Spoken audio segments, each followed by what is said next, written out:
Good morning mga mahalan ko. Ayan, kasama ko yung dalawa kong kaibigan. Andito tayo ngayon sa Mayumi Beauty Center para magpa-enhance ng eyebrow natin. At talaga naman, magpaganda tayo. Ganon talaga pag umiidad na. Kailangan na natin ng extra. Extra? Ayan, magpapagawa tayo ng eyebrow natin. Actually, hindi ko alam kung anong pakiramdam. Sabi ng iba masakit daw, sabi ng iba hindi daw, pero hindi ko alam kung mataas ba yung pain tolerance ko, hindi ko ba siya mararamdaman. Medyo takot a little bit. Kunti. Medyo takot tayo kasi first time natin gagawin to. Pero sabi nga kailangan nating i-enhance ang ating ganda. Yeah. Ganda.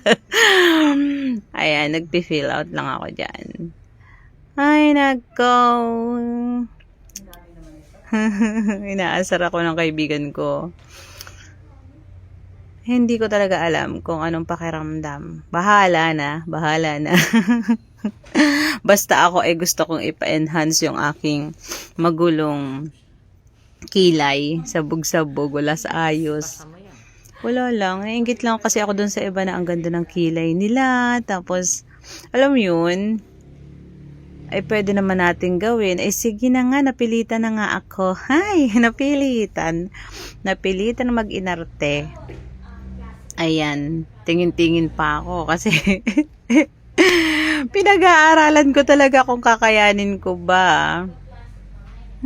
Kung anong package ba yung gusto ko.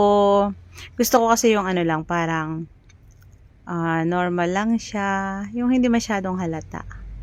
Ganun yung gusto kong outcome niya. Pero syempre, bahala na yung gagawa. Pero may anesthesia naman daw yan. Diniscuss naman na sa akin. Kasi sinigurado ko talaga na hindi masakit. Ay, ayoko ng pain. Huwag tayo sa pain. Dapat wala akong mararamdaman. Baka hindi na ako bumalik. Ayan, basa-basa. Ay, nako, kung ano na lang talaga naisipan ko. Pero matagal ko na talaga gusto ipaayos kasi yung kilay ko. Kasi nga, wala sa ayos, sabog-sabog. Pagandahin niyo yung kilay ko, Ganda yun. Ay, binigay ko na yung form sa kanila.